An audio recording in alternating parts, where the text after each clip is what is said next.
So familicide on the frontier, Clemmens family massacre. So familicide is just a fancy word for murdering one's whole family, in case you weren't aware of what that meant. So yes, so we will be talking about, you know, homicides that occurred in 1805 right here in good old Clarksburg, now West Virginia, then Virginia, back when we were still a small little community. Okay, so on the night, November 10th and 11th, we're not quite sure, in 1805, Abel Clemmons, who was then 33 years old, just seemed out of the blue to murder his wife, who was expecting their 9th child, and their 8 children in Clarksburg.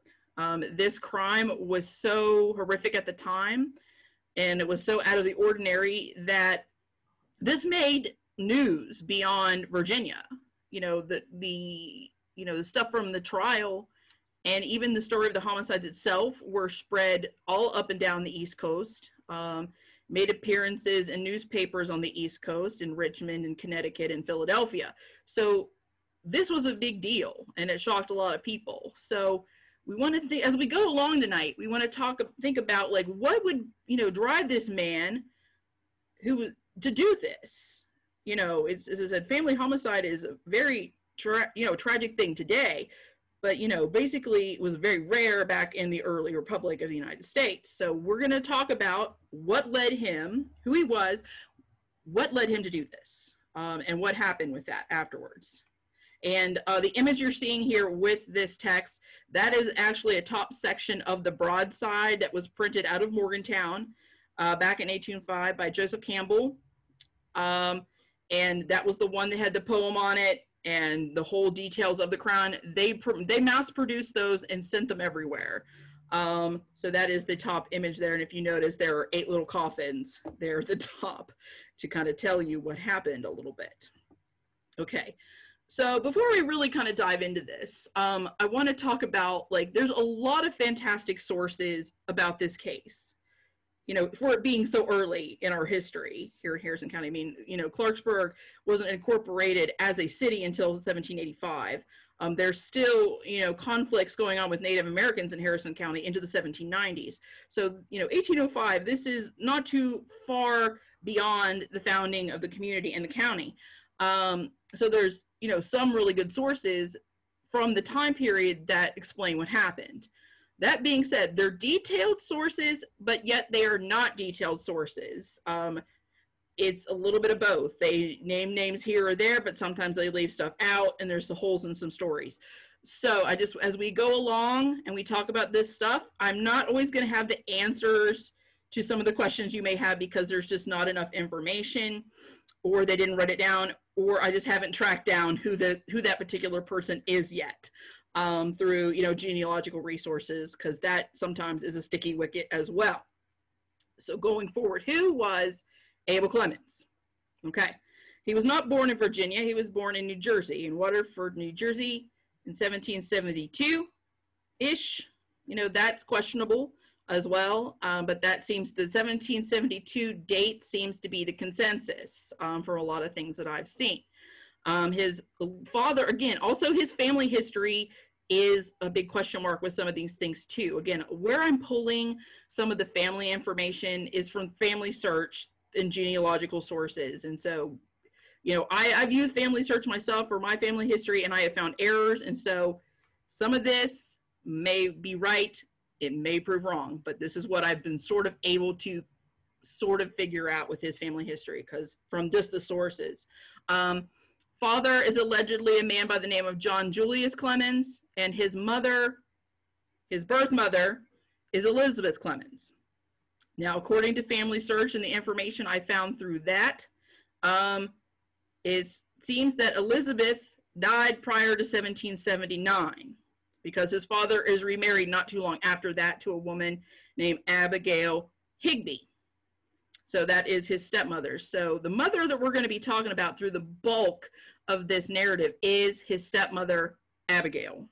Okay, so I can put up a family tree here in a little bit.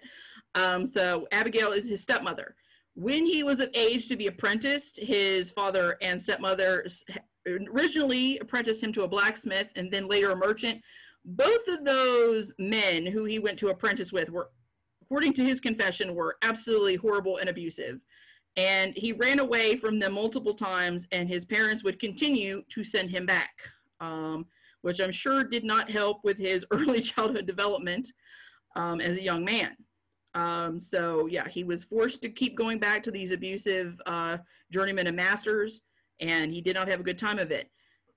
Again, according to his confession at age 15, again, this is roughly 1787, he says in his, confession that was later published that his father commits suicide, and that his stepmother relocates the family, his full siblings, his half siblings, they go to Redstone, Pennsylvania.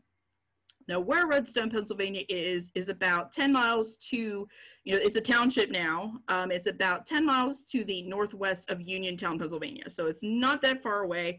And it kind of lies around what was then called the National Road, or US Route 40. So that's where they ended up. Now, this suicide of his father, I question a little bit when I look at the stuff that's talked about in Family Search just a little bit, because according to Family Search, his father was still living, and he lived till 1843, and he wasn't living anywhere near them. So I don't know what to trust in terms of, what's going on with his father figure, if the father abandoned the family. I'm not certain, which it is, because Family Search is telling me one thing, and, the confession, which is from Abel Clemmons' mouth, is saying a different thing. So that's one, again, another kind of question mark that still needs to maybe kind of figured out.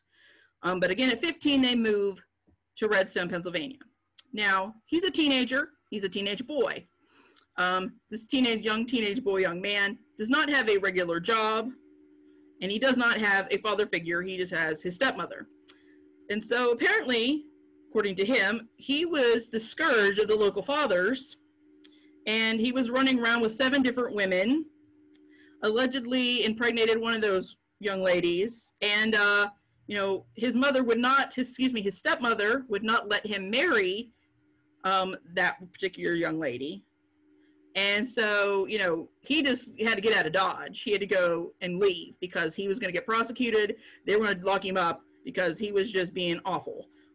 So to get out of, these consequences of his behaviors, he decides to go down to Clarksburg, Virginia, which is where we are. Okay. So this is a map of the Virginia area in 1804. So roughly the time period we're talking about. Made by Aerosmith. He was the surveyor for this. So Clarksburg, if you see my little blue cursor here, Clarksburg is right here. Not a lot of communities have popped up. We got some county names and things like that, and some other smaller the more community names you see as you go further east. But Western Virginia still looks a little frontier-like at this time still. You see the Monongahela and the West Fork, and Clarksburg sits roughly about here. I found this map on a site called Map Geeks that's really, really helpful. It's got a lot of early maps, and I was happy to find one around the time period that we're talking about here. So that's what Western Virginia is looking like around this time. So in Clarksburg, what was Clarksburg like in the 1790s to 1810s type of period? It is still very much a small frontier town. It is still kind of surrounded by a lot of woods, but yet it is growing. Lots of people are moving in and developing it. According to, some of the information that was pulled, there was roughly about 200 people here around this time, 40 homes. We did have a small courthouse. We did have a jail. The Randolph Academy was here. And that was one of the first schools for gentlemen only beyond the Allegheny Mountains. And again, some small industries. We did have some grist mills. We had, Jacob Staley's tannery. We had an iron furnace. There was a ferry that went across Elk Creek. So a lot of small independent craftspeople that are working here, and things are growing at the same time. There were 2 distinct classes of people. You have your small elite group of merchants and professionals, that i.e. your lawyers, politicians. And then you have the lower order, which were your mechanics, your journeymen, and employees. Abel Clemmons himself in his confession described this group of people, the second class here, the lower order, as a reckless, drinking, swearing, gambling class who spend all their leisure and every night at the tavern. And if you can make a guess, Abel Clemmons was a part of that second class of carousing young men that like to get into trouble and, you know, seduce the ladies and enjoy some beverages, adult beverages, so to say. Okay, so here we have a early map of the actual town itself. This is from 1793, but really, you know, kind of stayed that size for quite some time. As you see, the Elk Creek that we're looking at, that is that little bridge right here. That is actually the bridge that goes from West Main to East Main. This is Elk Creek. And if you notice, if you think about where the center of downtown Clarksburg is now, it's up around the courthouse. Where we are right here with this map, this was actually the center of Clarksburg at the time. This was your industrial center. This was your business center. All your craftspeople, the farms, the courthouse, the jail were all kind of confined in this little block right here. This is how big it was. It's not to say that there weren't other little small industries on the outskirts of town or other farms, but this was pretty much downtown in 1793 and as pretty much in 1810, you know, 1805 when we're dealing with this. So that's the size of the town. Courthouse was up around this corner here, this bottom left section. It was up on there. Okay, here's another map for you. Again, it's a bigger, wider area here. So this area where it's labeled 19-1-1821, that's, you know, this area right here is the center of town. This right here is Quality Hill. The main thoroughfare through downtown was not called Main Street, it was called Market Street. And as you sort the legend is kind of small, but the courthouse is right here. Not, you know, it's not that much farther away from the current one, but it was a little further down towards 2nd Street back in the day. Again, you can see grist mills, iron furnaces, the Randolph Academy, you know, the area where, you know, Abel Clemmons and all the activities taking place is kind of this area here between in that 1918 and number 1 area. It's happening right in there.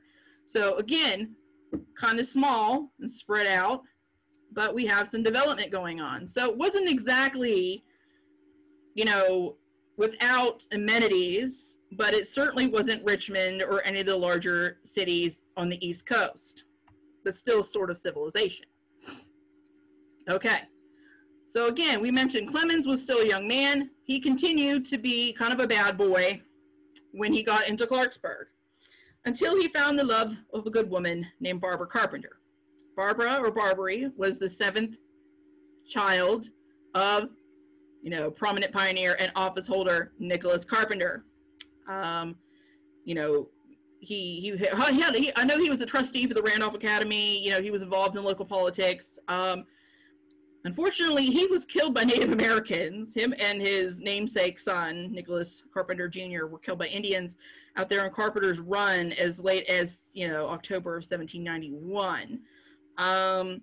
So that maybe, I don't know. I mean, again, this is a good family, and you would wonder, why would Barbara, or why would Barbara's family allow her to marry a man such as Abel Clemmons if he's known as being, you know, troublesome or lackadaisical in his prospects? And it might be because her father was not around to kind of stop it. You know, they had a lot of children, and, you know, their dad was not there to kind of put a stop to that, but they did get married. Abel and Barbara wed, and you can find the marriage, you know, documentation on the West Virginia Vital Records online. You can find it.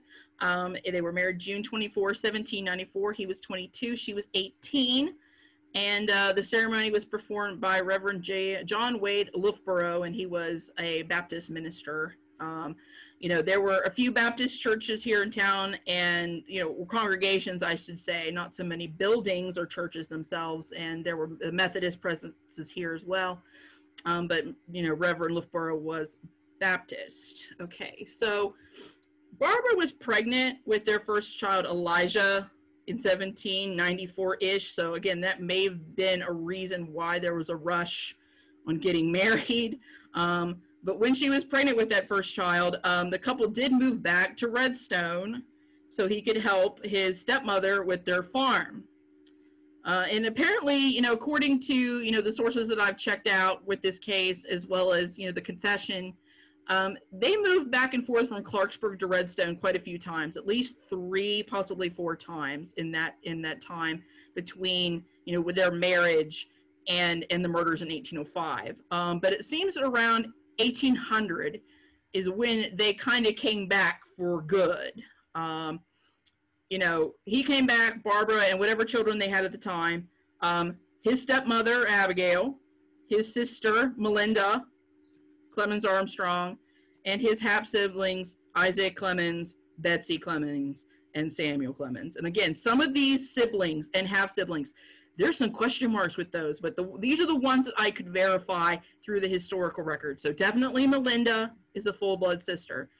Isaac, for sure, he's around. Betsy, definitely as well. Samuel, yes, there's record of Samuel actually staying in Harrison County after the murders, but, you know, some of the other siblings that you may see mentioned in the stories in terms of his half-siblings and full-blooded siblings, there's some big question marks of, you know, if that's accurate or not. Again, question marks that I have that I need to find out more about. So they all, that 1800, they all moved back to Clarksburg. His stepmother thought that marriage and having children would kind of straighten Abel out. No, he continued to kind of be, you know, lackadaisical in his responsibilities, womanizing, having affairs, you know, drinking, carrying on. And it, you know, according to the confession, it took a large comet that came across the sky around 1800 for him to kind of finally wise up or take his, you know, family responsibilities seriously. A lot of people, including him, saw this comet as a sign from God. Again, this is, you know, right around the Great Awakening. So a lot of people are kind of finding religion at this time. A lot of churches are really starting to have meetings, the Methodists and Baptists in particular, having meetings and regular meetings in town to try to get the drinking young men to straighten up their act and not have everything be crazy. So a lot of folks at this time saw this comet as some kind of omen from God to kind of say, hey, let's get our acts together here, please, because the end times may be coming. So he saw this and he decided he was going to start flying right and behaving himself. He began attending regular Methodist meetings. And he apparently, according to his confession, liked to talk religion with people of varying persuasions in terms of, you know, the Protestant denominations that they followed. He also mentions that he met and talked and debated deists, essentially. And Thomas Jefferson's kind of a deist, so essentially that, you know, their philosophy is God is a clockmaker and the world is a clock and God sets it into motion and things happen. Okay. So he's kind of interacting with these various religious men and women at this time. He starts to take his role as a provider seriously. He uses those connections to the Carpenter family to secure himself a farm lease, which means he did not own the property, but it's a farm lease on George Jackson's lands there in kind of what's now East Clarksburg or, you know, Quality Hill area, Golf Plaza area. And so he gets a lease with George Jackson, which is no small thing because Jackson's prominent people in this community. So things were kind of looking up for the family at this time. And as we get to 1805, he has 8 kids, which is a lot. Names were Elijah, Hester, Rachel, Mary, Elizabeth, or Betsy, Benjamin, Parthena, and Amos. They're all healthy.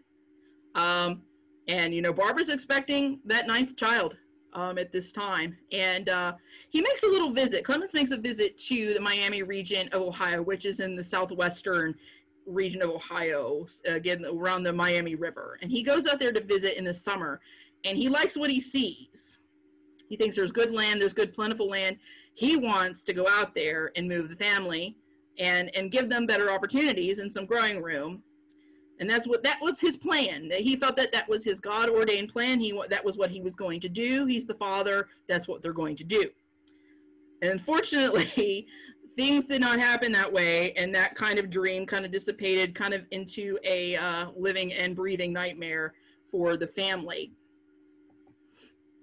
Okay, so here's a map. This map dates from 1886, but the part that I have circled in red is kind of roughly where the farm in the cabin was for the Clemmenses.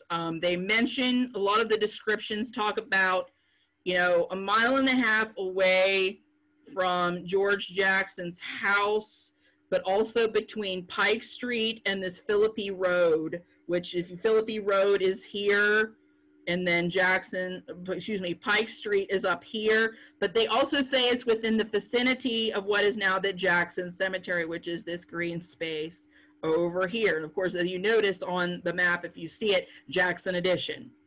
So it's somewhere in there. Can't quite pinpoint it yet without maybe getting some land, descriptions and, patents and things like that. But that's roughly where we can say that this cabin was and where this tenant farm was for Clemmens. He did not own the land that he farmed. That is a big important point that we're going to get to. All right. So what went wrong? Two things went wrong. Number one, there was a possibility that the land he was farming for George Jackson was not George Jackson's at all.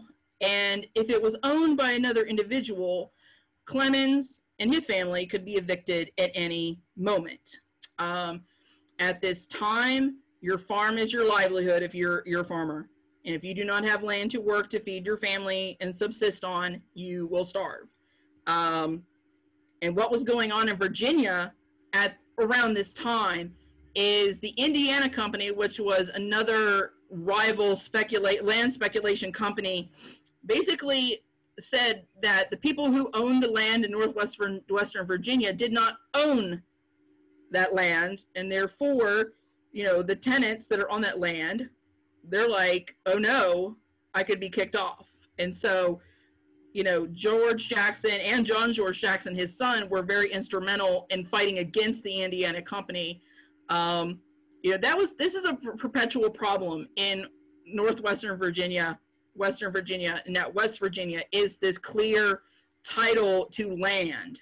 It's a problem because it was such a pain for your average person to take a cart from Clarksburg to Richmond to register your land. And so sometimes no one checked. And this was one of those times where there was some speculation on actually who owned it. So Abel Clemmons is worried that he may not be on a lease that George Jackson had the right to give him, which then means that he may not be able, if he gets kicked off, he cannot feed the 8 kids, the wife, and the 1 kid that's on the way. Second little problem, or reason that's this he kind of goes down the downward spiral, is his wife Barbara and his stepmother did not want to move to Ohio. His wife was in late stage pregnancy. Pregnancy today is still kind of dangerous. So if you can imagine, without the modern medicine that we have today, having a baby, anytime is dangerous. And especially if you are traveling, it will be winter. The roads are not that great. They're, dirt. It's not really safe to travel for her to be in a very late state in pregnancy. She might lose the baby. She might die too. So she's not too keen on this Ohio idea. And his stepmother just did not want to go. According to his confession, she just did not want to go. From his description and kind of how he talks about his stepmother, I don't think he liked her too much very well. Of course, she kept sending him back to those terrible, apprenticeships that he didn't like. But, it just seems like, she seemed at times to be a perpetual thorn in his side. And she just did not want to go. And so So facing these two scenarios of being thrown off his lease and no new farm in Ohio because they don't want to go, he becomes very despondent that his family is going to starve or be split apart. And he even noted that in his confession that he is incredibly indecisive about making decisions. He's having fits of terror, which to me kind of reads the modern equivalent of panic attacks. He's losing track of time. He's having insomnia issues. There in his, confession, there are a few quotes that he talks about in reference to how he's feeling about what's happening. He wants to go, but he feels he can't go. He feels God is telling him he has to go, but yet his family is saying, no, it's not good to go right now. So he's really torn about what to do. He certainly has anxiety. He certainly probably has some brand of depression. I'm not a psychologist, but, anxiety for sure. And he starts to lose it. In his confession, he says, when he talks about, he says, I never enjoyed a moment's pleasure. My reasoning faculties were gone. My disordered mind was past the cure of patience. Yeah. And for weeks, people in his orbit, stepmother, brothers, sisters-in-law, friends, people who hit, George Jackson, they all kind of notice that he's kind of not right. They say he's absent-minded. He has an unkempt appearance. He had wrinkled clothes. He wasn't taking care of himself. He would talk to himself. His own stepmother in the trial record said that he should be blooded, which again, bloodletting, to kind of balance the humors. Again, we're not dealing with modern medicine. And she threatened to have him locked up in a madhouse because he was acting so out of sorts. And one of the examples that they bring out during the trial about kind of his state of mind is that there was an incident where he gave a wagon to his brother, I'm assuming Isaac, and they took it to Isaac, which was several miles away from their farm. He drove it to his brother's farm, and they come back, and in the middle of the night, he wakes his eldest son Elijah up and says, hey, I want my wagon back. And so he makes his son go with him to go pick up this wagon from his brother that he literally just dropped off, and they go and get it. And according to witnesses at the trial, they say that Abel and Elijah were missing for about 24 hours, and it was only like 6 miles to get from his home to the brother's home, and they could not account for where they were. And when they asked Elijah about it later, obviously before he was killed, that is like, yeah, Dad kept trying to throw the wagon into the ditch. Like, he felt like he was trying to throw the vehicle off the road, and they just kept going in circles. They never made it there.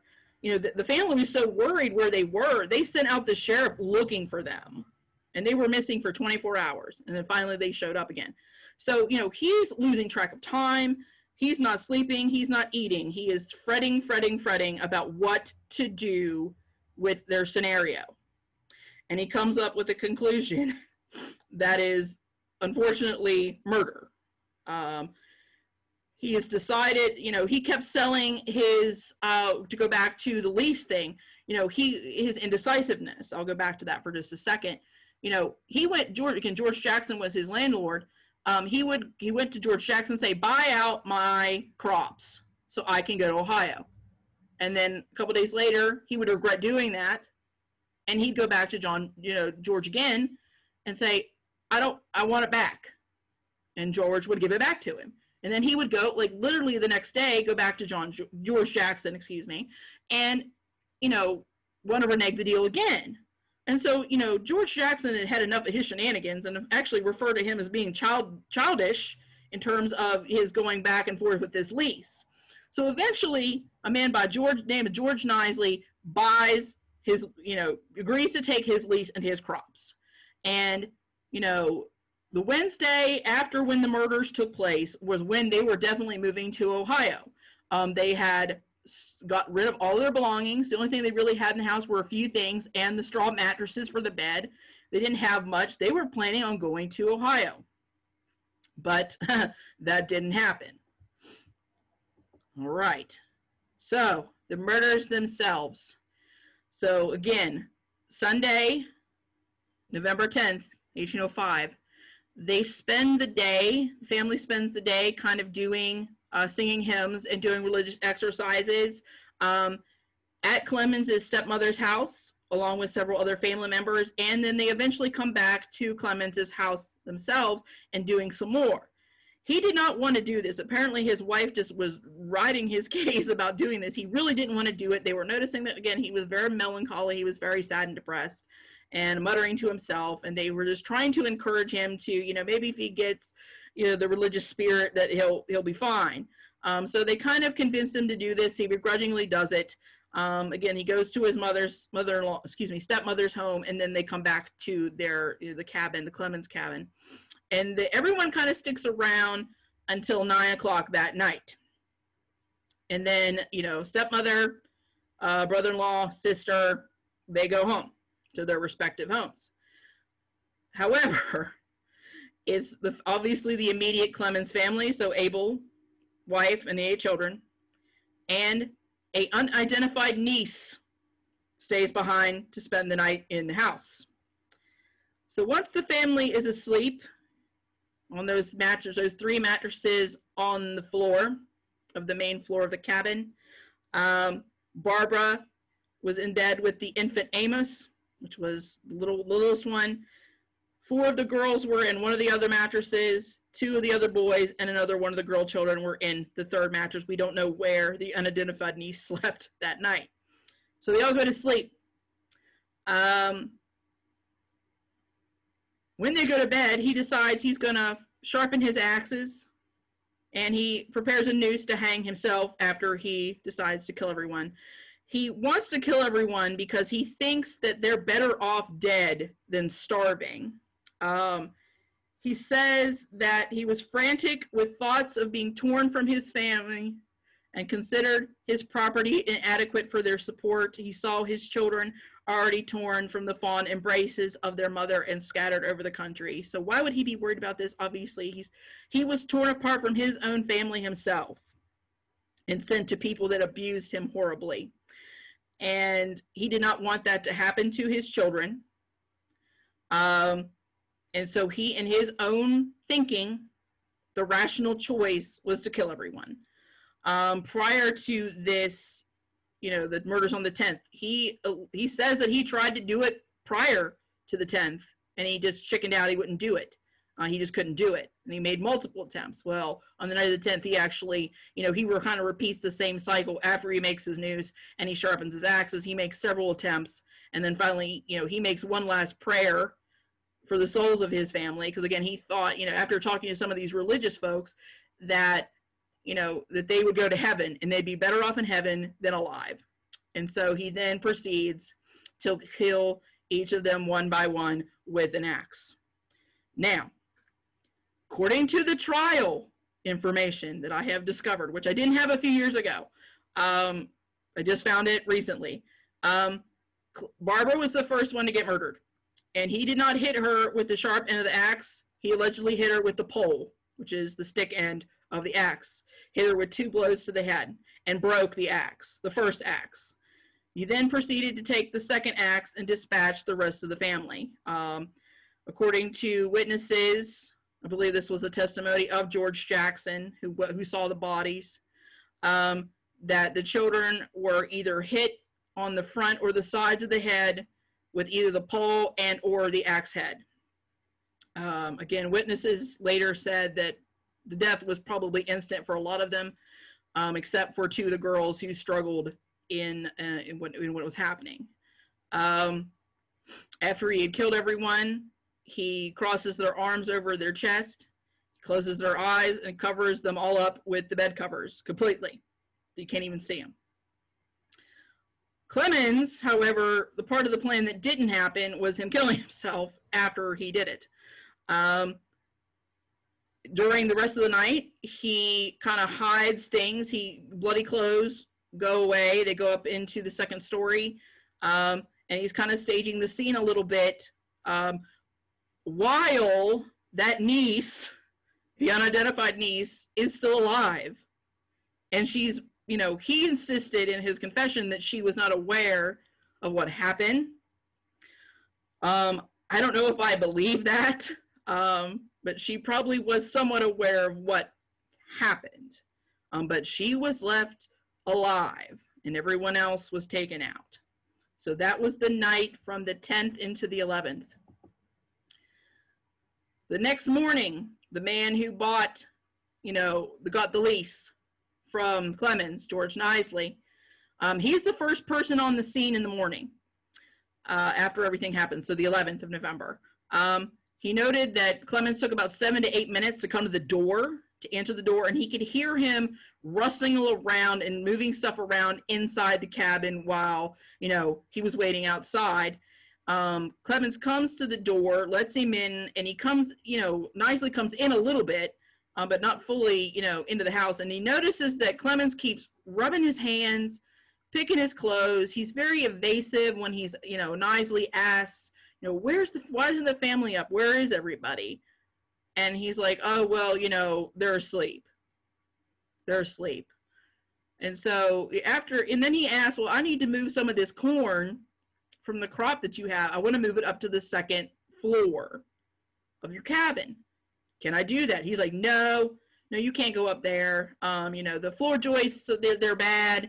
And, I've already got enough wheat and rye up there, so there's no room for that corn. So, sorry, not today. And then Clemmens says something like, yeah, about me leaving on Wednesday. Yeah, we're not going. We're not going on Wednesday. So this is strange enough to Knisley that after he leaves Clemmens home, he goes straight to George Jackson and tells him, hey, something is up here with this. Knisley actually passes Clemmens' brother Isaac on the way to George Jackson. Isaac is going to the cabin. This is probably along Main Street, Market Street. So Isaac is the one that unfortunately discovered the corpses in the house. Again, he stops by not too long after Knisley leaves. And Isaac, too, asks the niece. The niece is awake, sitting in front of the fire. He's like, hey, why isn't everybody awake? Or where is everybody? And she's like, I don't know. They're not here. And he also asks, well, like, where, he's trying to ascertain where they are. Again, he continues to be evasive. Clemmens continues to be evasive about what's going on. Again, picking the clothes, whittling sticks, rubbing hands, muttering, kind of like with Knisley. So when Isaac goes over to one of the beds to check, I guess, on the oldest boy, probably Elijah, and wants him to get up to feed the colts, he notices the blood on the floor, and then he kind of pulls back the cover a little bit and notices they're pale. He asks Clemmens, what's wrong with the kids? And he's like, nothing, they're fine. They're ill, they're fine. Well, then he whips the covers back the rest of the way, and he sees everything. And then he goes to the rest of them and whips off the covers and notices that everybody has been killed. So then he's asked the niece to run to her grandmother's, which would have been the stepmother, Abigail, run to her house half a mile away and tell the family.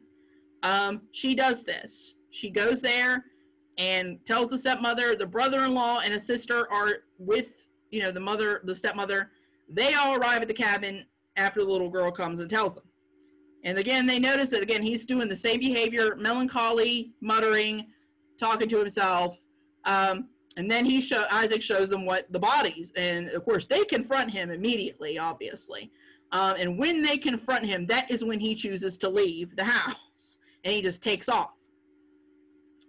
After he books it out of there, George Jackson shows up at the house and asks some questions about where, what happened, where's Abel at, where did he go?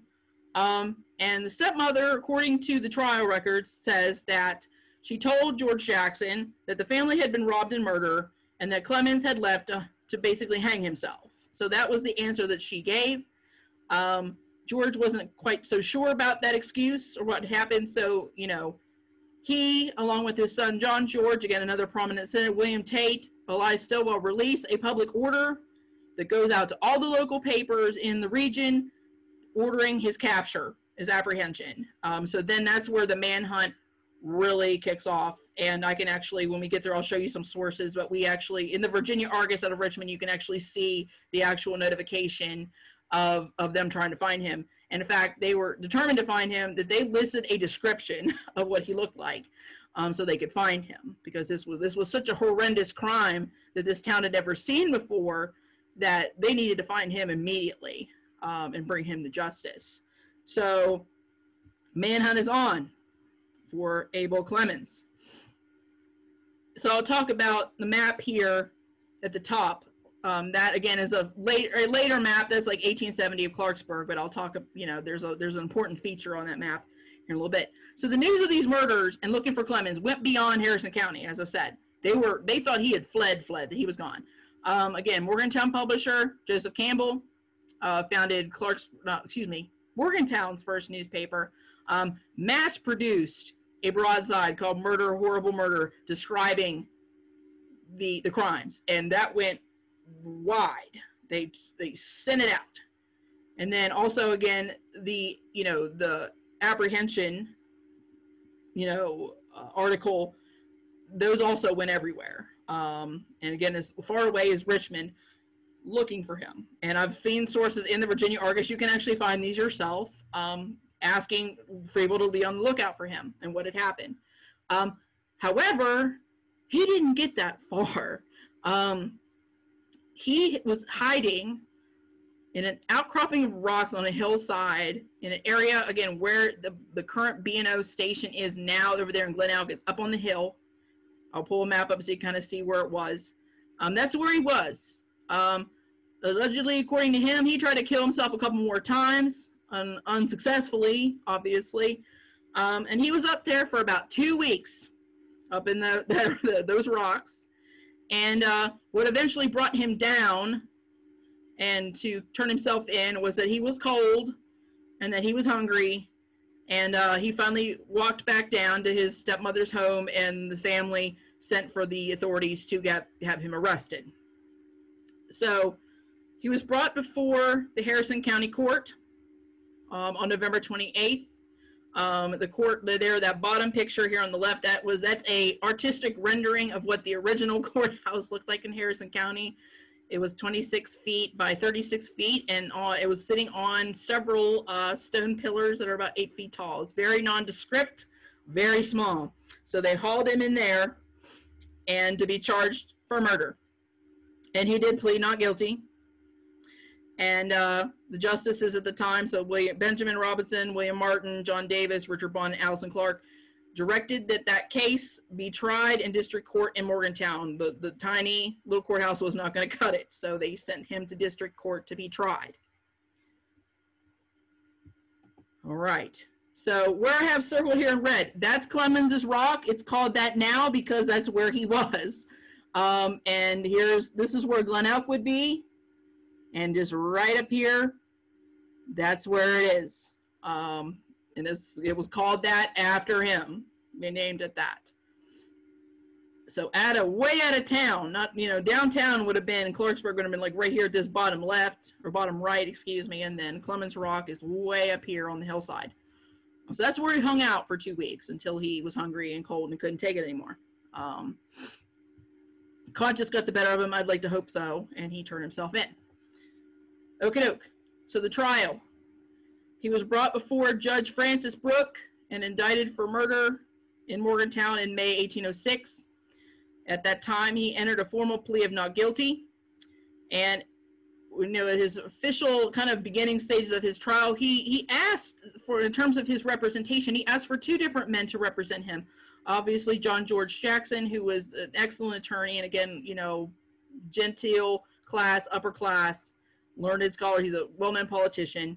And he also wanted Philip Doddridge to be his attorney to represent him. However, Philip Doddridge and John George Jackson could not agree on the strategy for his defense, from Clemmens' defense. And so Doddridge kind of backed out and said, I'm not doing this. And so John George Jackson took it on alone to represent Clemmens in his case. And according to the trial information, Jackson and Clemmens kind of worked as a team to help select that jury and to make challenges during that jury process, Clemmens kind of mentioned that he wanted men of quality and highly educated men to serve on his jury for his trial. The official trial began later that in May. Prosecution called, obviously George and Isaac Clemmens, Mr. Rowan, which was a brother-in-law. I'm still kind of trying to find the identity of Mr. Rowan. I don't think that's a correct name. George Jackson was called, and Mrs. Davison. I'm not sure which Mrs. Davison. It could be Prudence Davison. It could be Phoebe Davison. They really don't specify. Those two women were in town at the time. They were alive. It could be either or neither. And the testimonies of the prosecution witnesses their intention was to prove that he did this. He did this intentionally, that he wasn't crazy. He meant to kill them. He wanted to kill them. And a lot of their testimony for the prosecution kind of brought up a lot of the times where Clemmens tried to hide the evidence, deflect from responsibility, and hide that crime. Mrs. Davison talks about how she says something about how she was troubled that the family didn't have enough linen to lay the bodies and prepare the bodies with. And then when she went to search for linen, that she found lots of bloody clothes up in that second floor that, Abel did not want Mr. Nicely to go up there and put corn in. So there is some hiding of the evidence. He hid the bodies with the covers. He stripped his clothes off and changed them. So the point of the prosecution is to say he intentionally did this and that he tried to hide it and cover up, and he knew it was wrong. In contrast, the defense kind of went with what was, it's not really an insanity defense because such a thing really didn't exist in terms of, our modern court system, the insanity defense, but they kind of went that way. George Jackson went that way. He called, people, John Webster, Maxwell, William Gillis, William Lowther, Mary Leisure, the jailer, the Harrison County jailer was called as a witness, and Mr. Cunningham, who was apparently in jail with him for quite some time prior to the trial, and they all kind of attested to his erratic behavior before and during. Mr. Cunningham talked about how Clemmens would, be crying, wailing in the jail cell, but when Isaac would come to visit him, he'd be fine and be normal. So, the defense very much tried to prove that Abel was literally out of his mind and didn't know what he was doing, and essentially he just killed him because he was out of his mind. That tactic did not work. As I said, that kind of defense was not something that worked back then, and it failed. So they did find him guilty. The jury did, and they sentenced him. They made his sentence on June 1st, 1805, and he was to be hung by the neck until dead in Morgantown, 30 days from the sentence. So we have a guilty verdict. So while he's waiting execution, he's having frequent visits from ministers, providing him kind of spiritual guidance and some comfort. One of these spiritual friends, or religious friends, was a man by the name of George Diebler, actually recorded the narrative or the confession that's in published form that only one archive in the United States has today. The original one that was published out of Morgantown following the execution was called A Succinct Narrative of the Life and Character of Abel Clemmons, again, published in Morgantown, again by Joseph Campbell. He was the printer in town. It was made in 1806, post-execution. The narrative was about 40 pages. It's quite long.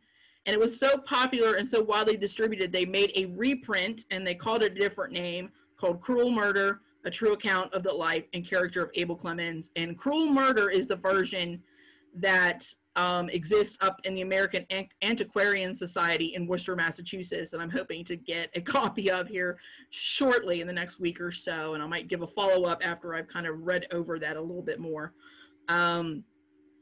But yeah, they renamed it, and that's the only version that kind of exists in an archive. The rest, we have a couple cover pages through some imprint collections, but as far as having the original that was published immediately after, that has yet to be seen or tracked down. So his narrative is recorded, and this is a way for him to kind of make right with himself and, you know, prepare him to meet his maker, because, you know, his execution is coming soon. So he, in this confession, he does make a lot of regrets, and he also talks a little bit about his upbringing and how he got to where he was. You know, is according to, you know, this is very thorough. But again, detailed, but not detailed, unfortunately. So on November 20, his will is recorded in Harrison County.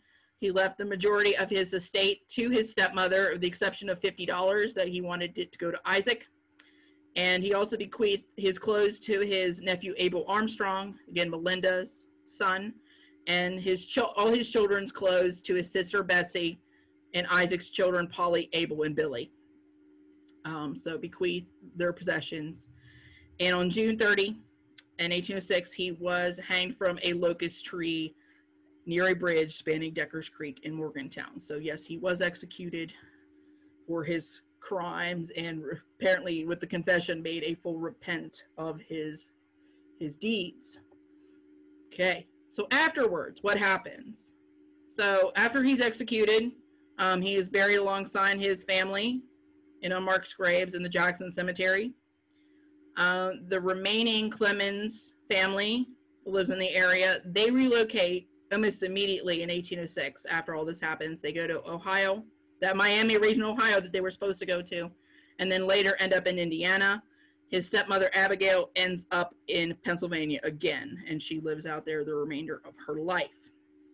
Kind of in conclusion with this, the axe murders, the Clemmens massacre, would be one of 7 familicides or family homicides that would take place in the United States between 1780 and 1836. All of them involved men who were seemingly devoted dads that were, it just seemed out of the ordinary for them to just up and kill their family. And all of these cases would be widely publicized due to the nature of this. Again, it was so uncommon at the time. And with the kind of publication and, you know, proliferation of these narratives, this is what helps usher in kind of the first true crime narratives in the United States. So if you were a true crime junkie or you're into that sort of thing, this is when we start seeing these narratives, the broadsides, the murder ballads start to become public, you know, just widely distributed and popularized. And this is in this period when this starts. Okay. I'm going to go ahead and get out of this. Actually, I'm going to show you some documents here.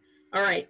So this right here is a copy of where they try to apprehend him in the Labor Argus. Again, they're talking about the case. I scroll down through here. They mention, again, a description. When he committed this crime, he was 33. He was about 5'7". He had a strong build. Farmers have strong builds. Fair complexion, light hair, and he was missing some teeth. He's missing some front teeth. So again, it's kind of like, you know, they didn't have those side-by-side or, you know, composite drawings that they have for suspects, but they did give a description of him. And this, again, was shared all the way through the area. All right, I see that I have a question here in just a second. I'll get to it. Here's a copy of the title page of the first narrative. That's the only thing I've come across with this is the title page of the narrative. But that's what it looked like when it was published by Campbell. For those who are curious about family history, I try to do my best with this. You know, here's the second, this is the second wife, the stepmother. This is, you know, his birth mother, Elizabeth, and there's all the children, and Melinda and their child, and the ones that I could track down for sure of his family. There's that. And lastly, here's a copy of that broadside that Campbell did with the 8 coffins. Again, this was widely distributed. They actually did a poem about it, which again is kind of like one of those early murder ballads, those, you know, Appalachian murder ballads that you hear about. This probably could have been put to music if you really wanted to try. But again, they wrote up a whole thing, you know, a cautionary tale to people, what happens. So those are some of the sources that I wanted to share with everyone before we have some questions. Does anybody have questions? Oh, somebody couldn't see the slides anymore. Uh-oh. Oh, because I took them out, but I can send people the presentation if they would like. And I can bring them back up if you really want me to. I just can't read your comments right away. I didn't see the slides. Okay. Oh, that's strange. Okay. For the whole presentation, Nancy? Did you see any of it at all? Yes, I saw all of it, except the last one you were talking about the documents. Oh, yeah. Hold on. Let me see if I can throw those back up here. All right. Let me see. There we go. I didn't see them. Yeah, so this is the narrative title page, the only thing that kind of exists from that original,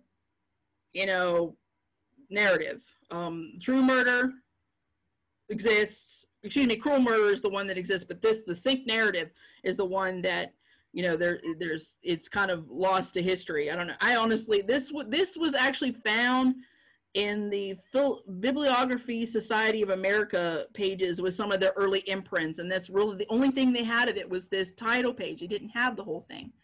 Let me pull up the newspaper. Here we go. Yeah, this is a primary source out of Virginia Argus. Again, it lists what happened. The eldest boy, if people were curious about the ages of these children, the oldest one was 12. The youngest one, Amos, was an infant. And of course, Barbara was pregnant with number 9 in the late stage. It's still on the succinct narrative. Is it? Yes. Okay, let me stop the share and share again. Let me do this. It doesn't want to, there we go. All right, this is the clipping. This is a clipping from the Virginia Argus. It was posted about November 30, so about 2 weeks, 2 days, particularly 2 days after he turned himself in. Again, he didn't go very far. So this was the article that they sent out saying, this is what happened. Go find this man. He's dangerous. Go get him. Yep. And again, at the very bottom, they say the Friends of Humanity are entreated to use due diligence to apprehend him.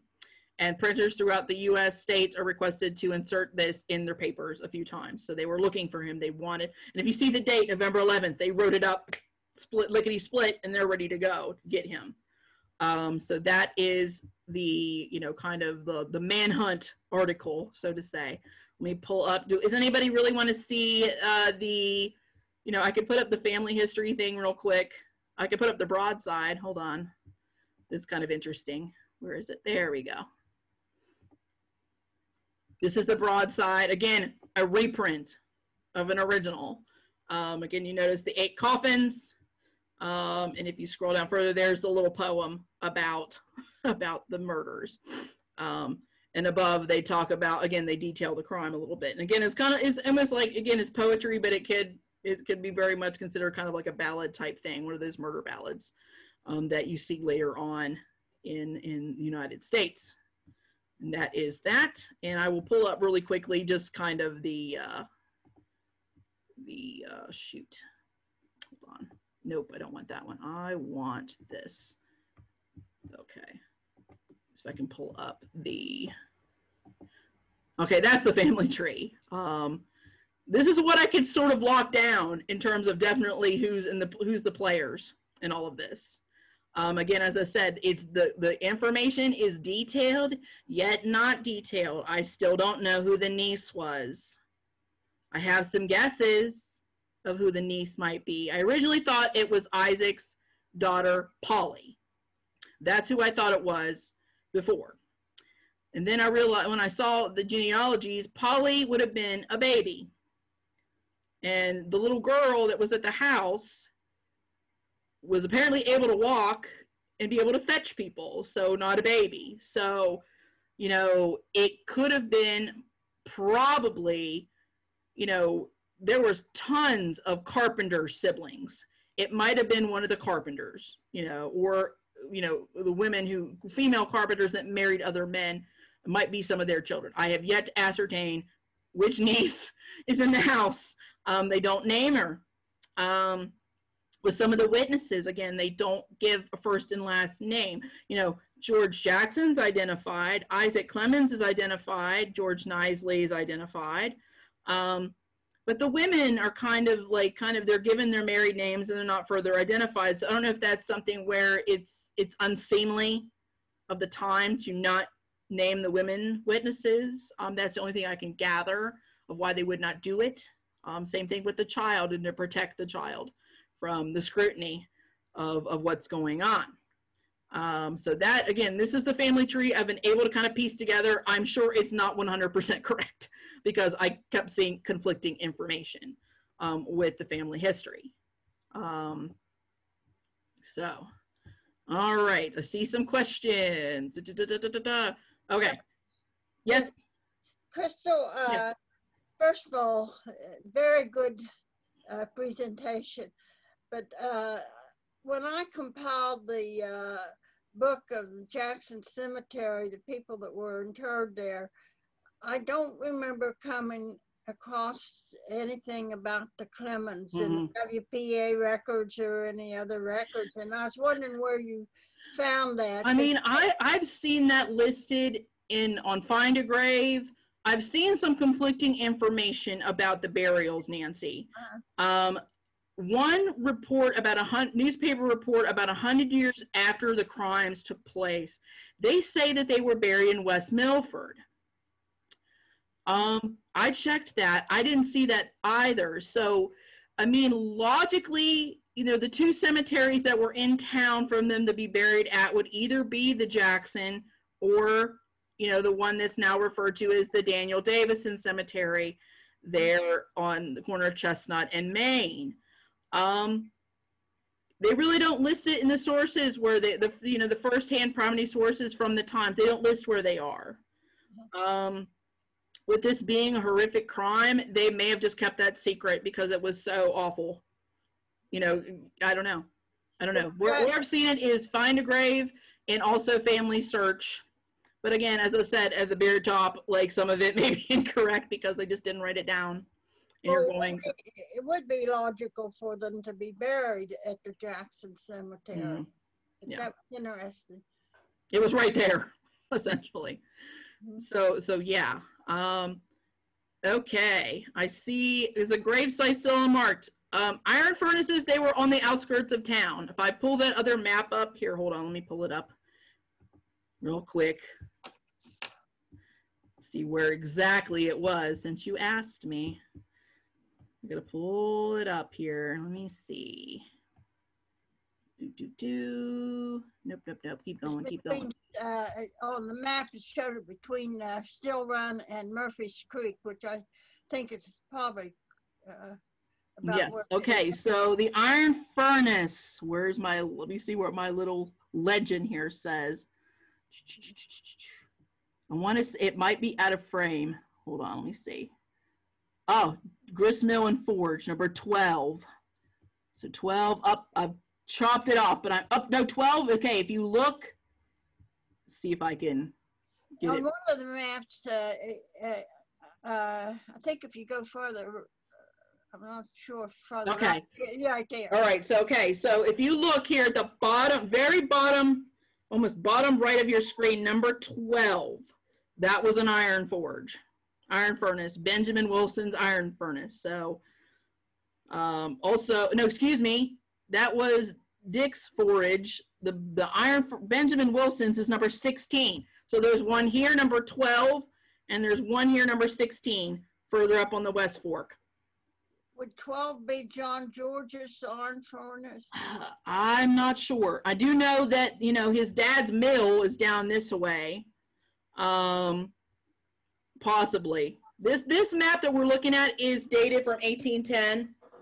So it's around, but a little beyond, but it's pretty legit on where a lot of the things were earlier. As you can see, Jackson's Mill, the George Jackson Mill, 1784. So there's some earlier stuff marked there, you know, where the whipping posts were and things like that, where you would be punished. So yes, so the forges are kind of on the outskirts of town, even further on the outskirts of town. For sure. Okay. All right.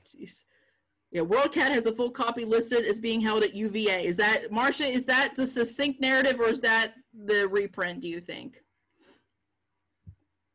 If you wouldn't mind answering that for me. Yes, like, it's really interesting. Like, WorldCat's a fantastic tool if you're looking for stuff. Original. Huh? It says it's the original succinct Huh. pages. Interesting. Well, there we go. I'll have to maybe get that one too to see if they line up. Yes, the one that the one copy of the confession that I'm going to review here, and whenever it gets done being scanned, is at the American Antiquarian Society in Worcester, Massachusetts. That is Cruel Murder, so that's the reprint. I might have to contact UVA and see if they can print me off a little version of succinct narrative and see if they line up. I also was on Chronicling America, and I found a tiny little bit that says, we are informed by the post writer from Clarksburg that Clemmens, who murdered his wife and children near that town, resigned himself into the hands of justice on Tuesday the 19th. Okay. Yeah. And then it says that came from the Winchester Gazette. Okay. But that was from the Inquirer from Richmond, December 10th, 1805. Yeah. So there's dates. I mean, some people are even claiming that the murders happened November 8th. So there are, as I said, it's detailed, but it's not, some of them don't line up. It's kind of like the family history doesn't line up 100%, and that's driving me nuts as a historian. So yes, so as far as the graves, as far as I know, they're allegedly buried in Jackson. It would make sense for them to be there from the question from Teresa. Does anybody else have any questions? I do want to do a follow-up session after I kind of read that, narrative, his confession, to see, do I think he was crazy? I think for a moment there, he was crazy in his rationale for what he did. But then when you look at when people were saying that he was cleaning up the scene afterwards, that's a little funny to me, but we have to sort of trust the sources in a way, but as I said, it's incomplete. And as I said, some of the stories overlap, some of them don't. The stories that from the testimony from George Knisley and Isaac Clemmens match up, but some of the other things don't. One of the brother-in-laws said that they found a will, that he had left a will in the house before he left, but then they really didn't know what to do. But then that was never talked about again. And was it filed? Was it not filed? But according to, the records, that his official will was filed in November 20. So just one of those things. Don't know who the niece was. I would love to hope that she didn't witness that crime, but part of me thinks that she did because they all shared beds. And when you're getting beat to death with an axe, it's not going to be non-motionless, and so I don't know. Abel Clemmons says she didn't witness it, so maybe she didn't.